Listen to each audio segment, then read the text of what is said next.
Hello everyone, welcome back to the channel. तो आज हम शुरू करेंगे डिक्लेरेशन ऑफ इमरजेंसी से। पिछली वीडियो में हमने देखा what are the causes of emergency, जिसके अंदर था economic contest, executive versus legislature, और कैसे रेलवे स्ट्राइक हुई, गुजरात और बिहार मूवमेंट हुए, नक्सलाइट मूवमेंट हुआ। आज हम देखेंगे डिक्लेरेशन ऑफ इमरजेंसी कि इन सब कॉजेज की वजह से और जो अभी हम पढ़ने वाले हैं इनकी वजह से कैसे 25 जून 1975 को इंदिरा गांधी की गवर्नमेंट ने इमरजेंसी लगा दी। ठीक है, सो लेट्स बिगिन। सबसे पहला पॉइंट जो यहां पे आता है, मैं अंडरलाइन कर देता हूं।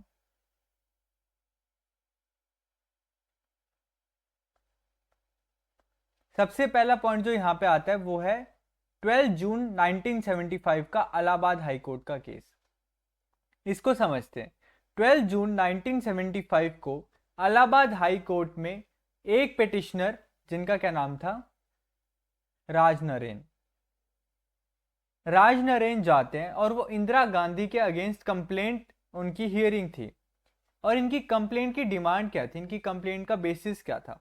तो राज नरेन और इंदिरा गांधी 1971 में एक ही सीट पे कंटेस्ट कर रहे थे। इंदिरा गांधी जीत जाते हैं और राज नारायण हार जाते हैं। तो राज नारायण इलाहाबाद हाई कोर्ट में केस फाइल करते हैं कि इंदिरा गांधी जो जीते हैं एमपी का इलेक्शन, वो फ्री एंड फेयर तरीके से नहीं जीते। तो इसके ऊपर एक वो होनी चाहिए, इन्वेस्टिगेशन होनी चाहिए। तो जब हाई कोर्ट में ये सब हुआ और जब ये पाया गया कि हाँ, जस्ट ये जो राज नरेन है ये बिल्कुल सही कह रहे हैं और इंदिरा गांधी ने अपने इलेक्शंस में गवर्नमेंट ऑफिशियल्स की सर्विसेज यूज करी है, व्हीकल हो गया फिर गवर्नमेंट पर्सनल का किसी ना किसी तरीके से यूज किया। वापिस मैं समझा देता हूं। डेट थी 12 जून 1975। जस्टिस थे जस्टिस जगमोहन लाल सिन्हा। हाई कोर्ट था इलाहाबाद हाई कोर्ट और पेटिशनर था राज नरेन। ठीक है, 1975 12 जून को राज नरेन इलाहाबाद हाई कोर्ट में जगमोहन लाल सिन्हा के सामने ये कहते हैं, जस्टिस जगमोहन लाल सिन्हा के सामने ये कहते हैं कि इंदिरा गांधी जो 1971 के एमपी के इलेक्शन जीते हैं, जिसकी वजह से वो प्राइम मिनिस्टर हैं एट प्रेजेंट, वो फ्री एंड फेयर तरीके से नहीं जीते। उन्होंने अपने इलेक्शंस में गवर्नमेंट ऑफिशियल्स की सर्विसेज यूज करी है और इलेक्शन कमीशन ये साफ साफ कहता है कि आप अपने इलेक्शंस में, बेशक आप एमपी हो, एमएलए हो, किसी भी गवर्नमेंट ऑफिशियल की सर्विस यूज नहीं कर सकते। गवर्नमेंट ने हाई कोर्ट ने पाया कि जो राज नरेन है पेटिशनर है, उनकी अपील बिल्कुल सही है और जगमोहन लाल सिन्हा ने 12 जून 1975 को इंदिरा गांधी के अगेंस्ट जजमेंट दी। अब हम देखते क्या जजमेंट थी कि Indira Gandhi was no longer an MP, therefore could not remain the prime minister unless she is again re-elected as an MP within 6 months। आसान भाषा में समझाता हूं। उन्होंने ये जजमेंट दी कि ये इलेक्शन जीते हैं, नो डाउट अपनी वैल्यू से भी जीते होंगे, मगर इन्होंने कहीं ना कहीं गवर्नमेंट ऑफिशियल्स की सर्विस यूज करी है, जिसकी वजह से जो प्लेइंग ग्राउंड था वो इक्वल नहीं रहा। राज नरेन के पास, जो उनके अगेंस्ट कंटेस्ट कर रहे थे, उनके पास गवर्नमेंट ऑफिशियल की सर्विसेज नहीं थी। तो कहीं ना कहीं उनको दिक्कत हुई इलेक्शन लड़ने में। इसलिए इस इलेक्शन को हम इनवैलिड डिक्लेयर करते हैं, जिसकी वजह से इंदिरा गांधी अब एमपी नहीं रहेंगी। क्यों? क्योंकि एमपी बनने के लिए उन्होंने गवर्नमेंट ऑफिशियल्स की सर्विसेज यूज करी, तो वो अनफेयर हो गया। तो अब इनका इलेक्शन ही कैंसिल कर दिया गया। इलेक्शन कैंसिल कर दिया मतलब इंदिरा गांधी अब एमपी नहीं है। एमपी नहीं है तो वो अब प्राइम मिनिस्टर भी नहीं रह सकते, क्योंकि प्राइम मिनिस्टर बनने के लिए आपको एक एमपी बनना पड़ेगा और एमपी का इलेक्शन इलाहाबाद हाई कोर्ट ने आपका इनवैलिड डिक्लेयर कर दिया। तो इलाहाबाद हाई कोर्ट कहते हैं कि अब आपको 6 मंथ्स में इसी जो कॉन्स्टिट्यूएंसी इसमें दोबारा इलेक्शन करवाओ और जो जीतेगा उसके बाद अब डिसाइड कर लेना कि किसको क्या एमपी बनाना है, प्राइम मिनिस्टर बनाना। ठीक है, तो अब इंदिरा गांधी गवर्नमेंट क्या करेगी, उनके फेवर में डिसीजन नहीं है तो ऑफ कोर्स जेन्युइनली सी बात है कि वो अब हायर कोर्ट, सुप्रीम कोर्ट में अपील करेंगे। 12 जून को, यहाँ लिख देता हूं मैं, 12 जून को उन्होंने, इलाहाबाद हाई कोर्ट ने डिसीजन दिया। इसके जस्ट 12 दिन बाद 24 जून को सुप्रीम कोर्ट का डिसीजन आता है। अब सुप्रीम कोर्ट क्या डिसीजन देते हैं? सुप्रीम कोर्ट का डिसीजन होता है, ऑनरेबल सुप्रीम कोर्ट का ये डिसीजन होता है कि इंदिरा गांधी सबसे पहला क्या टेक होता है उनका, सबसे पहले टेक है कि हाई कोर्ट का जो ऑर्डर है उस पर स्टे लगाओ। सबसे पहला तो ये उनका टेक था। क्यों? क्योंकि हाई कोर्ट के ऑर्डर से तो पूरी नेशनल पॉलिटिक्स हिल जाएगी। ठीक है, क्योंकि प्राइम मिनिस्टर हट रहा है तो पूरे नेशनल पॉलिटिक्स पे इसका कहीं ना कहीं असर आएगा। और इंदिरा गांधी उस टाइम पे बहुत बड़ी लीडर बन चुके थे, क्योंकि उन्होंने 1971 का वॉर जिता दिया था, प्रीवी पर्स हटा दिया था, गरीबों के लिए बहुत काम कर रहे थे, नेशनलाइज हो रहे थे बैंक, तो कहीं ना कहीं उनका सपोर्ट बहुत बड़ा था। इसलिए सुप्रीम कोर्ट ने ये डिसीजन लिया कि हाई कोर्ट के ऑर्डर पे सबसे पहले तो स्टे लगाओ। दूसरी बात, इंदिरा गांधी एमपी रह सकते हैं मगर लोकसभा की प्रोसीडिंग्स में नहीं जा सकते। ठीक है, एमपी थे तो प्राइम मिनिस्टर थे।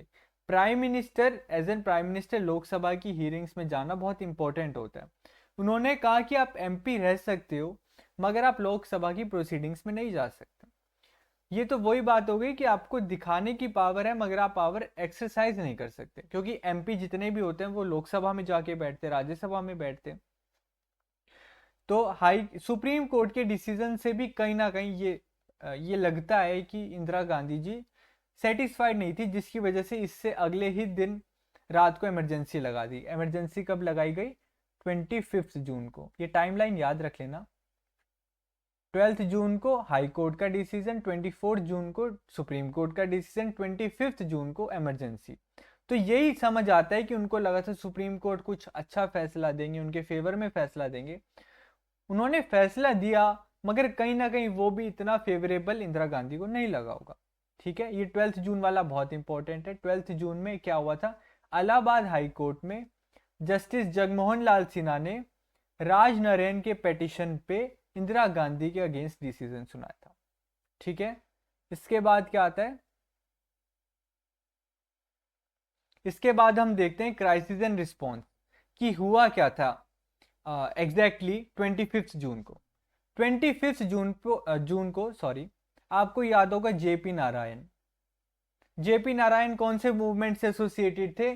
JP Narayan was associated with Bihar movement.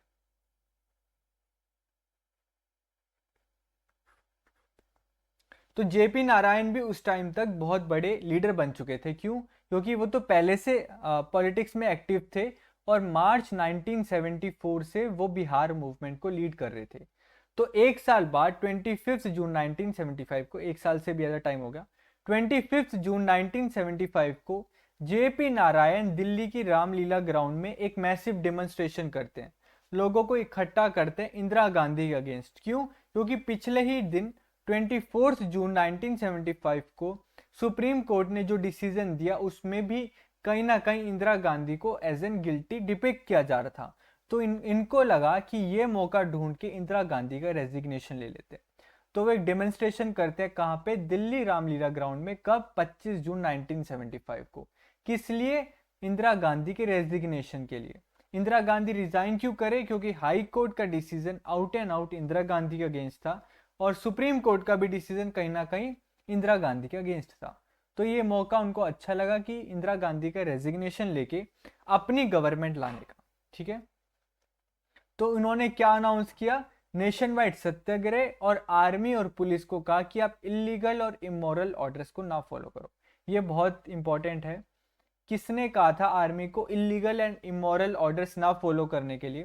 वो थे जेपी नारायण। और कब कहा था? ये 25 जून 1975 को दिल्ली के रामलीला ग्राउंड से अनाउंस किया था। किसने? जेपी नारायण। और क्या कहा था कि हम नेशन वाइड सत्याग्रह पे जाएंगे, क्योंकि ये महात्मा गांधी से बहुत इंस्पायर्ड थे। I hope I am clear. तो इसके बाद जाते हैं कि अब क्या क्या हो गया। 12 जून को हाई कोर्ट ने डिसीजन अगेंस्ट में दे दिया, 24 जून को सुप्रीम कोर्ट ने डिसीजन अगेंस्ट में दे दिया, 25 जून को डेमोन्स्ट्रेशन हो गई मास। तो कहीं ना कहीं पूरे देश का मूड जो था वो इंदिरा गांधी के अगेंस्ट जाने लग गया। तो गवर्नमेंट का क्या रिस्पॉन्स था? गवर्नमेंट ने इमरजेंसी डिक्लेयर कर दी 25 जून 1975 को। कौन से आर्टिकल के अंडर इमरजेंसी डिक्लेयर हो सकती है? Article number 352, internal disturbance. रुको एक बार मैं इसको एक्सप्लेन करता हूँ आपको नेक्स्ट पेज पे अच्छे से। इमरजेंसी के हमारे देश में 3 आर्टिकल्स हैं सबसे important. Article number 352, article number 356, article number 360। Article number 352 के अंदर है नेशनल इमरजेंसी, 352 के अंदर 56 के अंदर है sorry presidents rule state emergency, 60 के अंदर है फाइनेंशियल इमरजेंसी।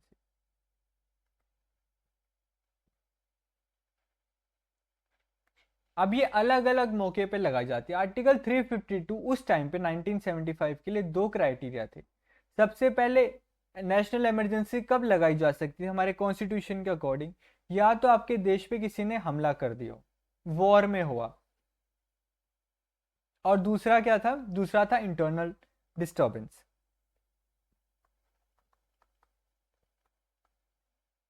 ठीक है, तो ये इंटरनल डिस्टर्बेंस जो था ये इस वर्ड का यूज करके 352 आर्टिकल के अंदर हमारे देश में इमरजेंसी लगाई गई। अब इसको लेके बहुत बड़ी कंट्रोवर्सी इमरजेंसी के बाद आई कि इंटरनल डिस्टर्बेंस को आप एक्सप्लेन क्या करोगे। अब किसी इंसान के लिए जो गवर्नमेंट के अगेंस्ट बोल रहा है, वो तो अपना अधिकार एक्सरसाइज कर रहा है आर्टिकल 19 के अंदर कि मैं गवर्नमेंट के अगेंस्ट डेमोन्स्ट्रेशन कर सकता हूँ, कुछ भी कह सकता हूँ। तो ये डिस्टर्बेंस कब से होने लग गया, मगर गवर्नमेंट के पर्सपेक्टिव से डिस्टर्बेंस हो गया क्योंकि वो अपने डेली एडमिनिस्ट्रेशन के वर्क नहीं कर सकते, रोज स्ट्राइक्स हो रही है, रोज प्रोटेस्ट हो रहे हैं, तो उनको काम करने में मुश्किल हो रहा है। ठीक है, तो ये इंटरनल डिस्टर्बेंस के करके आर्टिकल 352 के अंदर इमरजेंसी लगाई गई। ये याद रखना, आर्टिकल 360 से आज तक एक भी इमरजेंसी नहीं लगी, और आर्टिकल 356 तो हर एक स्टेट में लगभग लग चुका है, प्रेसिडेंट्स रूल। तो हम देखते हैं यहाँ पे वही चीज दे रखी है कि 25 जून 1975 को आर्टिकल 352 के अंदर इंटरनल डिस्टर्बेंस का जो सेगमेंट था, उसका सब क्लॉज था, उसको यूज करके इमरजेंसी लगाई गई। अब आर्टिकल 352 क्या कहता, क्या है, government can declare a state of emergency, external threat जो मैंने बताया था आपको, या फिर इंटरनल डिस्टर्बेंस। यूज कौन सा किया था उन्होंने, जस्टिफाई करने के लिए इंटरनल डिस्टर्बेंस। ये मैंने आपको एक्सप्लेन कर दिया। अब इमरजेंसी जब डिक्लेयर होती है तो क्या क्या चीजें होती हैं, फेडरल डिस्ट्रीब्यूशन ऑफ पावर हट जाता है, और कर्टेल और रिस्ट्रिक्ट एनी और फंडामेंटल राइट्स। ये मैं एक्सप्लेन करता हूँ वापस नेक्स्ट पेज पे।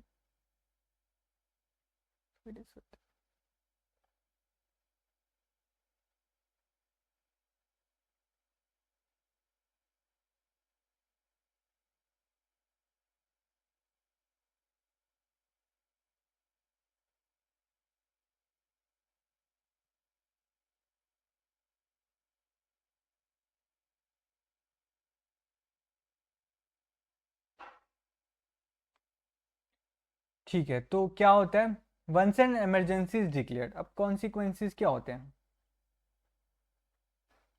क्यों 1975 को डार्क फेज किया जाता है, क्योंकि इमरजेंसी के कॉन्सिक्वेंसेस बहुत ग्रेव है। सबसे पहला, federal distribution of power suspend हो जाता है।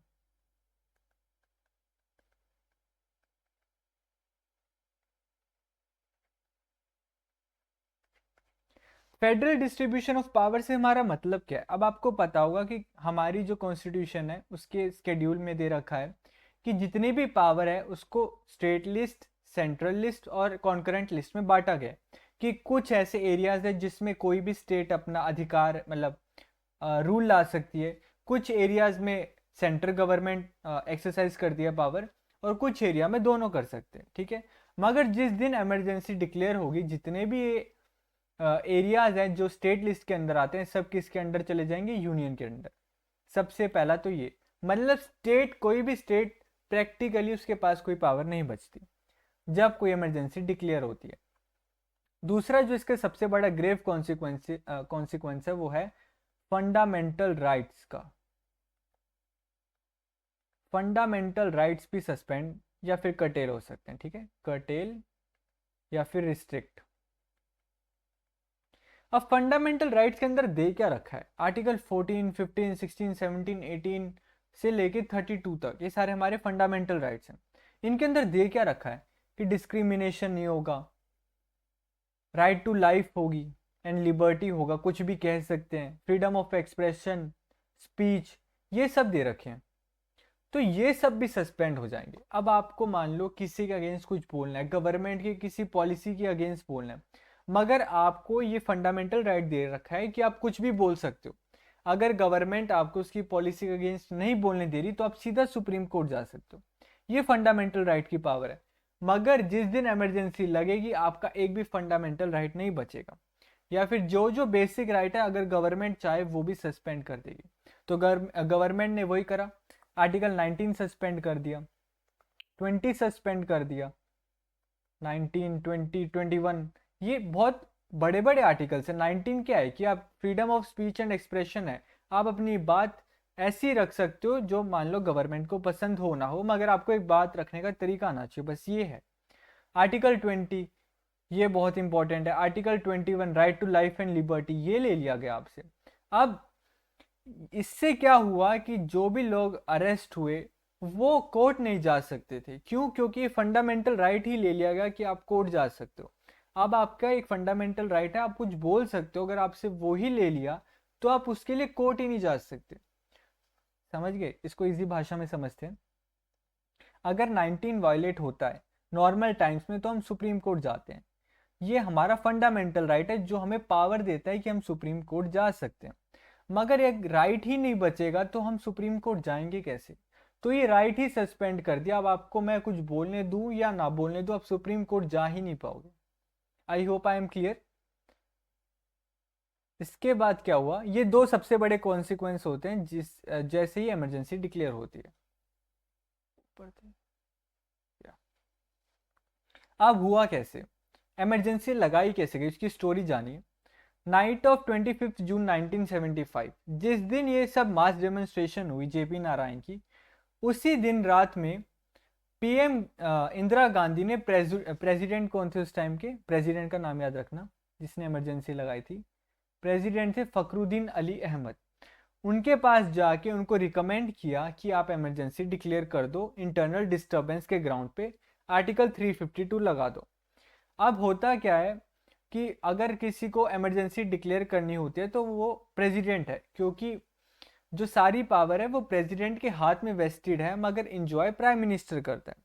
तो इट सिंपली मीन्स अगर प्राइम मिनिस्टर कुछ भी प्रेसिडेंट को कहता है तो प्रेसिडेंट को वो चीज़ माननी पड़ती है। ये तो सबको पता होगा, या फिर नहीं पता होगा तो मैं बता रहा हूँ। प्राइम मिनिस्टर अगर प्रेसिडेंट को रिकमेंड करता है कि आप ये करो, इसको कैबिनेट मिनिस्टर बनाओ, इमरजेंसी लगाओ, तो प्रेसिडेंट अपनी डिस्क्रिशनरी पावर, अपनी पावर नहीं यूज कर सकता कि मेरा नहीं मन, मैं नहीं लगाऊंगा।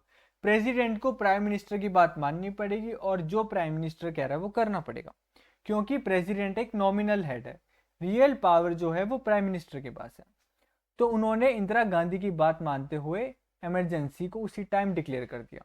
अब यहाँ पे प्रॉब्लम यह है, लोगों को दिक्कत यह है कि प्रेसिडेंट इंदिरा गांधी की बात मान रहे, पीएम की बात मान रहे, वेल एंड गुड है, मगर प्राइम मिनिस्टर के साथ काउंसिल ऑफ मिनिस्टर को भी उनके पास जाना चाहिए था, उनको ये रिकमेंड करना चाहिए था। मगर किया किसने?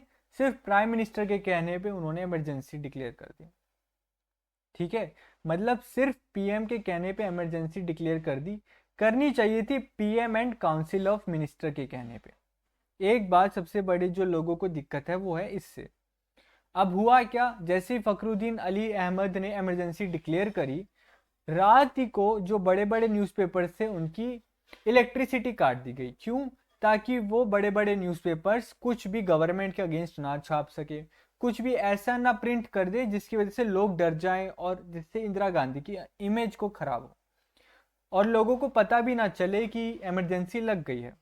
और कैबिनेट को कब बताया गया, जो ये काउंसिल ऑफ मिनिस्टर्स है, कैबिनेट है, इसको कब बताया गया कि इमरजेंसी लगाई गई है? इमरजेंसी लगने के 5, 6, 7 घंटे के बाद, जब ये सब कुछ हो चुका था स्पेशल मीटिंग के अंदर। ठीक है, I hope I am clear. एक बारी आखिरी में इन सबको एक बारी ब्रीफली देखेंगे। अब कॉन्सिक्वेंस, वो दो जो हमने देखे थे कि फेडरल सिस्टम वाला और फंडामेंटल राइट वाला, वो तो इमीडिएटली और सबसे ग्रेव कॉन्सिक्वेंस है। अब हम देखते हैं उसके अलावा क्या क्या कॉन्सिक्वेंस है। अब मैंने आपको बताया था कि हमारे सारे फंडामेंटल राइट्स बहुत इंपॉर्टेंट है, जिसमें से एक फंडामेंटल राइट हमें freedom of speech, freedom of expression वो अलाउ करता है, हमें स्ट्राइक करना अलाउ करता है। तो फंडामेंटल राइट नहीं बचेगा, तो सारे हड़तालें बंद हो गई, क्योंकि हड़ताल करने की परमिशन ही चली गई। समझ गए? हड़ताल करने की परमिशन हमें हमारे कॉन्स्टिट्यूशन देता है कि आपका अधिकार है आप गवर्नमेंट के अगेंस्ट हड़ताल कर पाओ। मगर अगर फंडामेंटल राइट्स ही सस्पेंड हो गए, हमारे राइट ही सस्पेंड हो गए, तो उसके बाद हड़ताल करने की परमिशन ही नहीं बचेगी।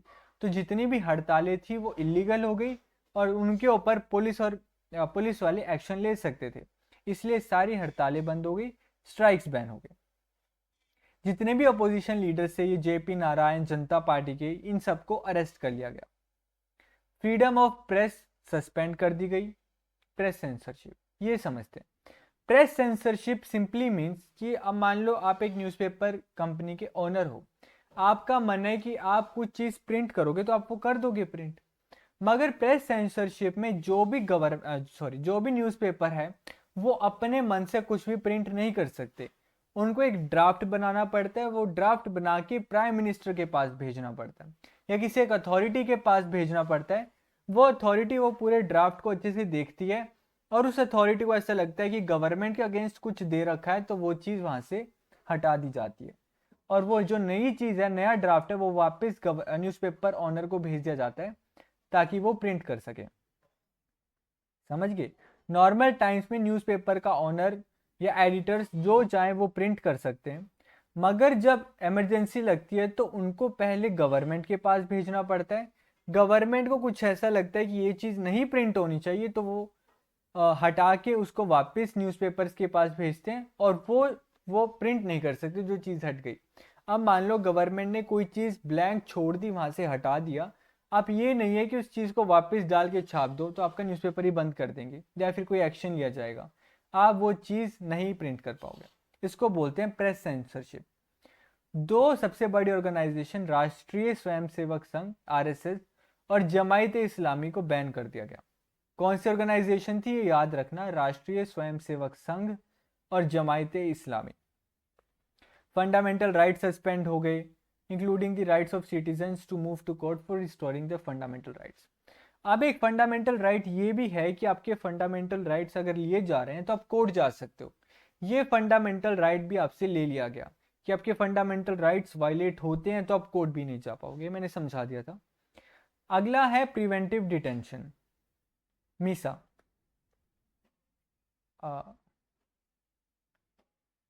छोड़ो, प्रिवेंटिव डिटेंशन। प्रिवेंटिव डिटेंशन के अंदर होता क्या है, मीसा लिख ही देते, चलो Misa, maintenance of internal security,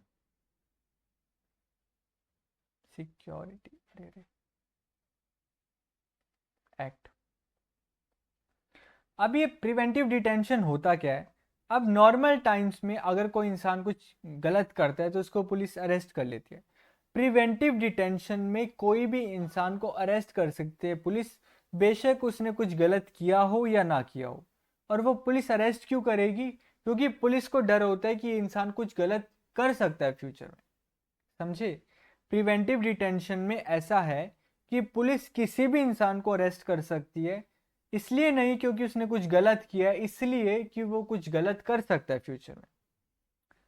ठीक है, इसको बोलते हैं preventive detention. Arrested political workers अपना हैबियस कॉर्पस के अंडर अपने अरेस्ट को कंप्लेन नहीं कर सकते थे। अब हैबियस कॉर्पस है क्या? हैबियस कॉर्पस आर्टिकल 32 का पार्ट है।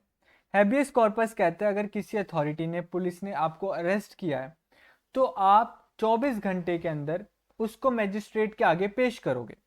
ठीक है, और अगर मजिस्ट्रेट को लगता है कि ग्राउंड ऑफ अरेस्ट अच्छा नहीं है या फिर सही नहीं है, सॉरी, तो वो उस पर्सन को छोड़ देगा 24 घंटे में, यानी मजिस्ट्रेट के आगे आपको अरेस्टेड पर्सन को पेश करना है। तो अरेस्टेड जो लोग थे वो, उनका हैबियस कॉर्पस भी छीन लिया गया, मतलब वो कई दिनों तक जेल में ही बैठे रहे, उनको मजिस्ट्रेट के आगे पेश ही नहीं किया गया। क्यों? क्योंकि वो अपना अरेस्ट चैलेंज ही नहीं कर पा रहे थे हैबियस कॉर्पस में। वही बात आ जाती है घूम फिर के, हैबियस कॉर्पस है किसका पार्ट? फंडामेंटल राइट का। फंडामेंटल राइट्स तो सस्पेंड हो जाते हैं जैसे ही इमरजेंसी लगती है। मगर कुछ हाई कोर्ट्स ने कहा कि लोग इस चीज़ के अगेंस्ट, यही हैबियस कॉर्पस के अगेंस्ट अगर उनका अरेस्ट है तो वो चैलेंज कर सकते हैं, ये उनका राइट इमरजेंसी में भी रहेगा। वापस बोलता हूँ, कुछ हाई कोर्ट्स ने डिसीजन दिया कि इमरजेंसी हो या ना हो, हैबियस कॉर्पस के अंडर लोग 24 घंटे में मैजिस्ट्रेट तो पेश, मतलब मैजिस्ट्रेट के आगे तो पेश होने चाहिए, ये तो अधिकार उनके पास है।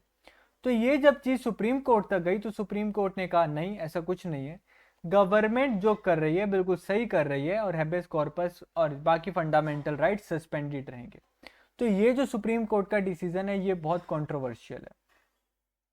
क्यों? क्योंकि हाई कोर्ट्स तो उस टाइम पे कह रहे थे कि हैबियस कॉर्पस तो लाना चाहिए, 24 घंटे में किसी भी इंसान को मजिस्ट्रेट के आगे पेश तो करना पड़ेगा। सुप्रीम कोर्ट ने कहा कोई जरूरत नहीं है, हैबियस कॉर्पस सस्पेंडेड रहेगा, इमरजेंसी लगा रखी है। अब act of dissent and resistance, अब कुछ लोगों को गुस्सा आया कि इमरजेंसी है, लगा रखी है, डेमोक्रेसी चली गई, तो उन्होंने अपना गुस्सा जाहिर कैसे किया? तो न्यूज़पेपर्स हैं, ये याद रखना, दो न्यूज़पेपर है, इंडियन एक्सप्रेस और स्टेट्समैन। इन दो न्यूज़पेपर्स ने जो प्रेस सेंसरशिप के अंडर जो स्पेस इनका ब्लैंक छोड़ दिया था, मान लो स्पेस ब्लैंक छोड़ दिया, गवर्नमेंट ने उस चीज़ को हटा दिया, तो इन्होंने ब्लैंक ही उस चीज़ को आगे छाप दिया कि ये चीज़ आपको भी पता चले, जनता को पता चले यहाँ पे हमने कुछ लिखा था, मगर गवर्नमेंट ने डर के वो चीज़ हटा दी गई। तो न्यूज़पेपर कौन से थे? इंडियन एक्सप्रेस और स्टेट्समैन। अब दो मैगजीन्स भी थे जिनका नाम था सेमिनार और मेन स्ट्रीम। उन्होंने कहा कि हम सेंसरशिप के अंडर गवर्नमेंट को अपना ड्राफ्ट नहीं भेजेंगे, हम किसी अथॉरिटी के अंडर नहीं आएंगे, इससे अच्छा हम अपने इस मैगजीन्स को ही बंद कर देते। तो इन्होंने अपनी मैगजीन ही बंद कर दी, क्या था नाम? सेमिनार और मेन स्ट्रीम। कुछ लोगों ने अंडरग्राउंड होके गवर्नमेंट के अगेंस्ट प्रोटेस्ट करना शुरू किया, लोगों को इकट्ठा करना शुरू किया ताकि लोग इकट्ठा हों और इमरजेंसी हट जाए। अब कन्नड़ा राइटर हैं, क्या नाम था उनका? शिवाराम कारंत, उनको मिला था पद्म भूषण, सॉरी अगर प्रोनाउंसिएशन गलत हो। और हिंदी राइटर है फणीश्वर नाथ रेणु, उनको मिला था पद्मश्री। आपको पता होगा सबसे बड़ा अवार्ड है हमारा भारत रत्न, उसके बाद है पद्म विभूषण, फिर है पद्म भूषण, फिर है पद्मश्री। पद्म भूषण मिला था शिवाराम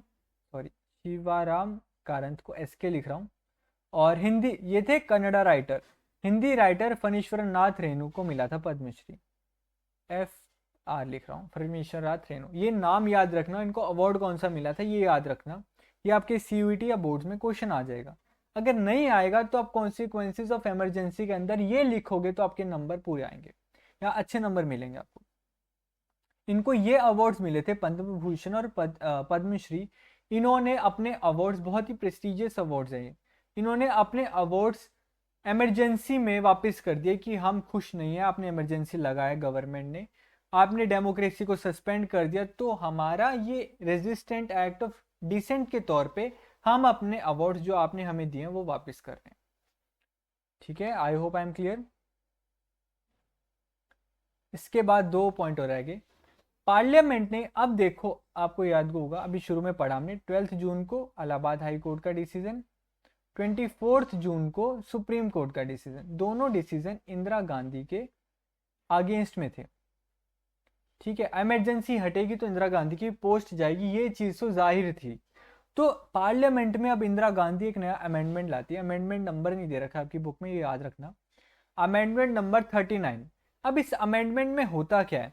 इस अमेंडमेंट में दे रखा होता है कि प्राइम मिनिस्टर, प्रेसिडेंट और वाइस प्रेसिडेंट, इनके इलेक्शंस को किसी भी हाई कोर्ट या कोर्ट में, सुप्रीम कोर्ट में चैलेंज ही नहीं कर सकते।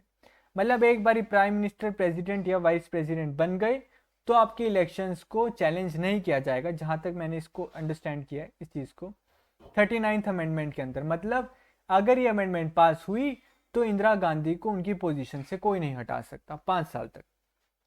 तो इंदिरा गांधी ने अपने आप को सेव करने के लिए अमेंडमेंट लाया, मगर इमरजेंसी हटते ही कोर्ट ने इसको स्ट्रक डाउन कर दिया कि ऐसा कुछ नहीं है, कोई भी प्राइम मिनिस्टर हो, प्रेसिडेंट हो, वाइस प्रेसिडेंट हो, उनके सही ग्राउंड्स पे इलेक्शन को चैलेंज कर सकते हैं। एक और अमेंडमेंट भी आया था, 42nd अमेंडमेंट, इसको हम क्या बोलते हैं? Mini constitution. इसके अंदर बहुत ही चेंजेस थे। सबसे पहला, आपको पता होगा जो लेजिस्लेटिव असेंबली होती है स्टेट की, उसका टाइम है 5 साल। लोकसभा का टाइम है 5 साल इलेक्शन का, मतलब हर 5 साल में इलेक्शन होते हैं। एमएलए के हर 5 साल में इलेक्शन होते हैं। राज्यसभा का 6 साल है। तो इन दोनों का पीरियड एक्सटेंड करके भी 6 साल कर दिया गया। अब इलेक्शन हुए थे 1971 में, इस हिसाब से इलेक्शन होने चाहिए थे 1977 में।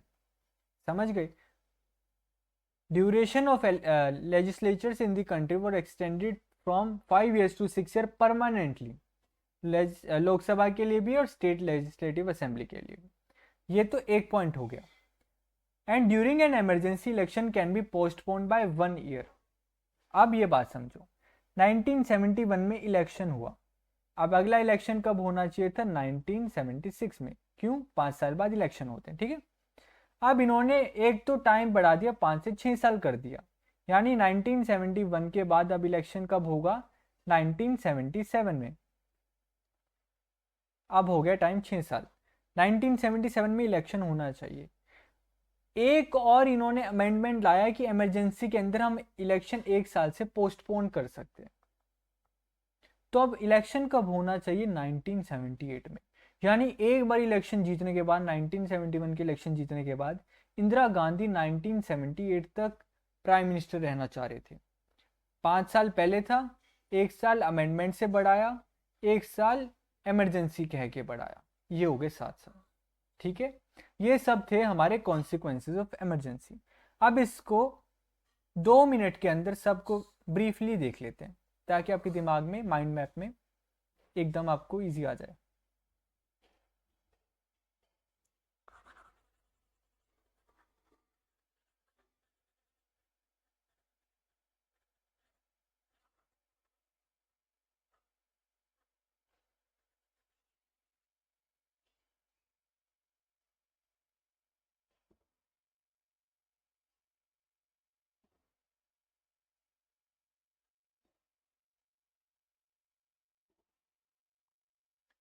इमरजेंसी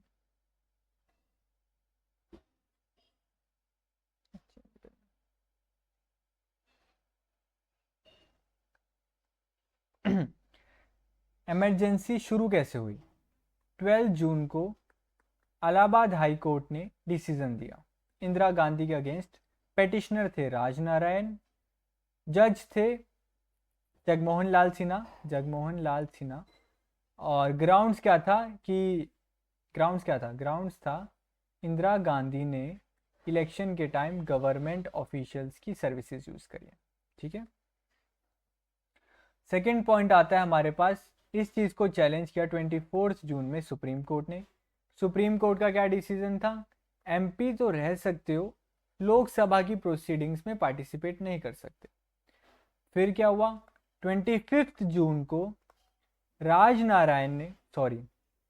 जेपी नारायण ने दिल्ली की रामलीला ग्राउंड में क्या रखा? मास डेमोन्स्ट्रेशन रखा।